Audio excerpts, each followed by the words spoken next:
Sebelum menyaksikan video ini, jangan lupa klik tombol subscribe dan tekan tombol lonceng. Selamat menyaksikan.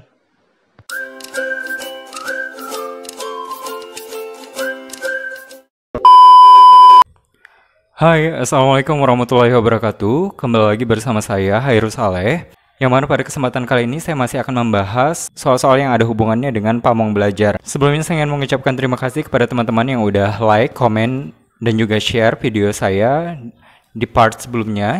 Kemarin saya mendapatkan informasi dari teman-teman bahwa dari BKN sendiri sudah mengeluarkan soal pokok atau kisi-kisi secara resmi terkait seleksi kompetensi bidang untuk formasi pamong belajar. Dan di sana disebutkan bahwa kisi-kisinya ada 2 poin.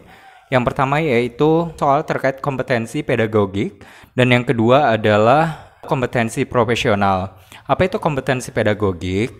Kompetensi pedagogik adalah kemampuan untuk mengelola pembelajaran peserta didik. Sedangkan kompetensi profesional adalah kemampuan penguasaan materi pembelajaran secara luas dan juga mendalam. Dan menurut saya ini merupakan suatu poin plus bagi teman-teman yang akan mengikuti seleksi kompetensi bidang untuk formasi pamong belajar di tahun ini. Mengapa? Karena di tahun 2018 lalu kami sama sekali tidak mendapatkan kisi-kisi seperti ini, sehingga kami tidak memiliki gambaran terkait apa soal-soal yang akan muncul pada saat seleksi. Dan semoga dengan adanya kisi-kisi atau pokok soal yang secara resmi diberikan oleh BKN ini akan membantu teman-teman semua. Dari informasi yang saya dapatkan dari teman-teman bahwa untuk formasi pamong belajar ahli pertama di tahun ini juga ternyata banyak dibuka untuk teman-teman yang berasal dari jurusan non-pendidikan ya. Jadi saya mengerti bagaimana perasaan teman-teman, kebingungan teman-teman untuk menghadapi seleksi kompetensi bidang ini. Namun setelah adanya kisi-kisi dari BKN dan juga video ini semoga bisa membantu teman-teman untuk menghadapi seleksinya. Oke, kali ini kita akan membahas 4 nomor soal, namun sebelumnya saya ingin menyampaikan bahwa soal-soal ini adalah soal-soal yang saya buat sendiri, yang mana bahannya saya ambil dari file yang ada di kolom deskripsi. Jadi teman-teman nanti bisa cek di kolom deskripsi. Dan setelah saya membaca file ini, ternyata ini akan sangat membantu teman-teman kalau menurut saya. Mengapa? Karena setelah saya membacanya, ternyata saya kembali teringat di tahun 2018 lalu banyak soal-soal yang diambil dari sini. Dan semoga soal-soal di tahun ini tidak jauh berbeda dengan soal-soal di tahun 2018 kemarin. Nanti teman-teman bisa langsung download filenya dan teman-teman harus pelajari. Oke, kita coba untuk latihan soal lagi ya. Soal nomor 1. Identifikasi penyelenggaraan program PAUD NI adalah kegiatan mencari, menemukan, mengumpulkan data sasaran dan aspek lain yang terkait dengan program PAUD NI demi terlaksananya program pembelajaran, pelatihan, pembimbingan yang dilakukan, baik secara perseorangan maupun kelompok. Urutan proses kegiatan identifikasi ini adalah A. Penyusunan laporan, penyusunan instrumen pengumpulan data, penyusunan rencana identifikasi, pelaksanaan identifikasi, pengolahan dan analisis data. B. Penyusunan instrumen pengumpulan data, pengolahan dan analisis data, pelaksanaan identifikasi, penyusunan laporan. C. Penyusunan rencana identifikasi, penyusunan instrumen pengumpulan data, pelaksanaan identifikasi, pengolahan dan analisis data, penyusunan laporan. D. Penyusunan instrumen pengumpulan data, penyusunan rencana identifikasi, pelaksanaan identifikasi, pengolahan dan analisis data, penyusunan laporan. Nah, kira-kira dari keempat opsi ini yang manakah jawabannya? Saya berikan waktu 5 detik.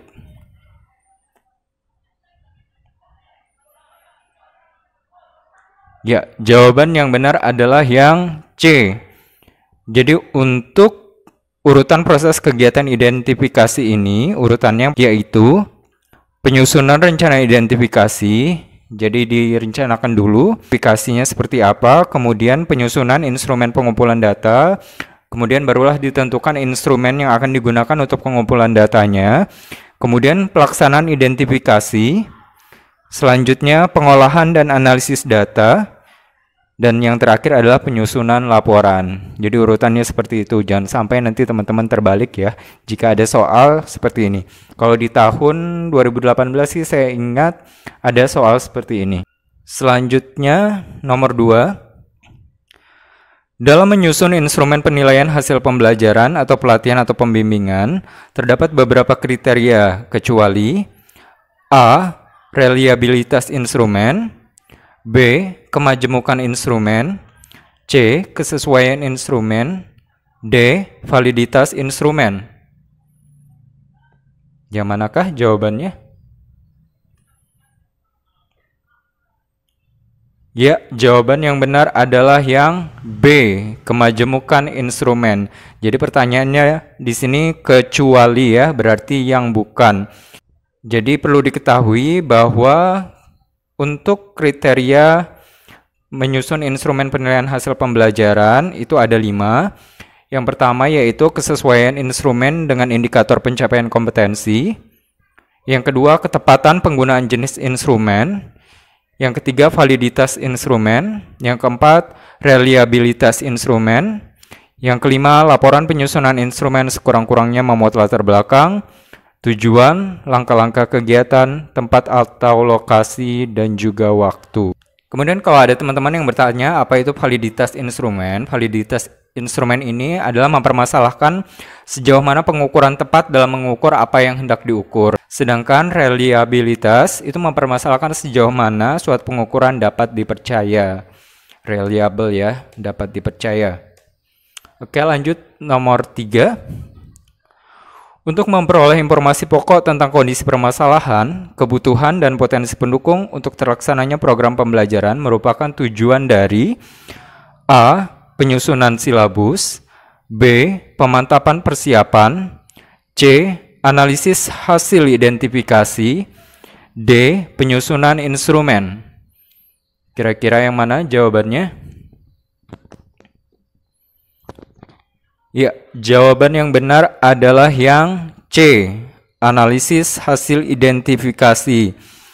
Jadi tujuan dari analisis hasil identifikasi ini adalah untuk memperoleh informasi pokok tentang kondisi permasalahan.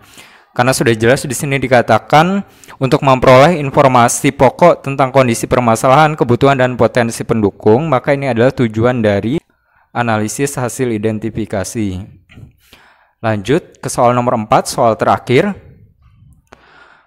Proses kegiatan yang meliputi pengumpulan dan penelaahan data yang berkaitan dengan pelaksanaan program yang dilakukan secara berencana dan sistematis dengan menggunakan alat dan metode ilmiah tertentu untuk mengukur tingkat keberhasilan atau pencapaian tujuan program disebut sebagai A. Pengkajian program, B. Pengembangan model, C. Pelaksanaan finalisasi model, D. Uji validitas.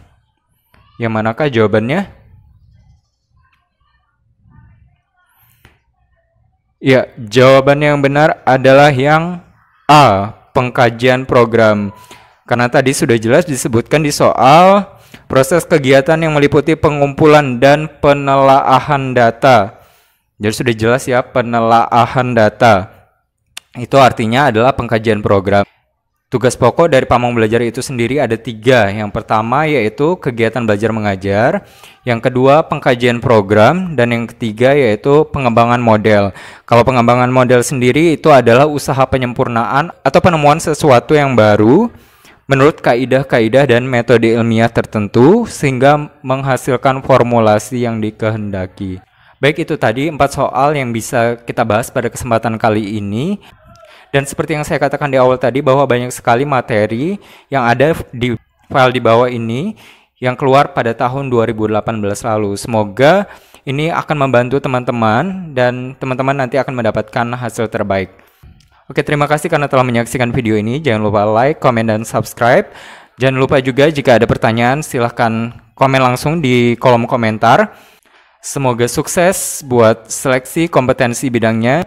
Saya akhiri, wassalamualaikum warahmatullahi wabarakatuh. Dadah.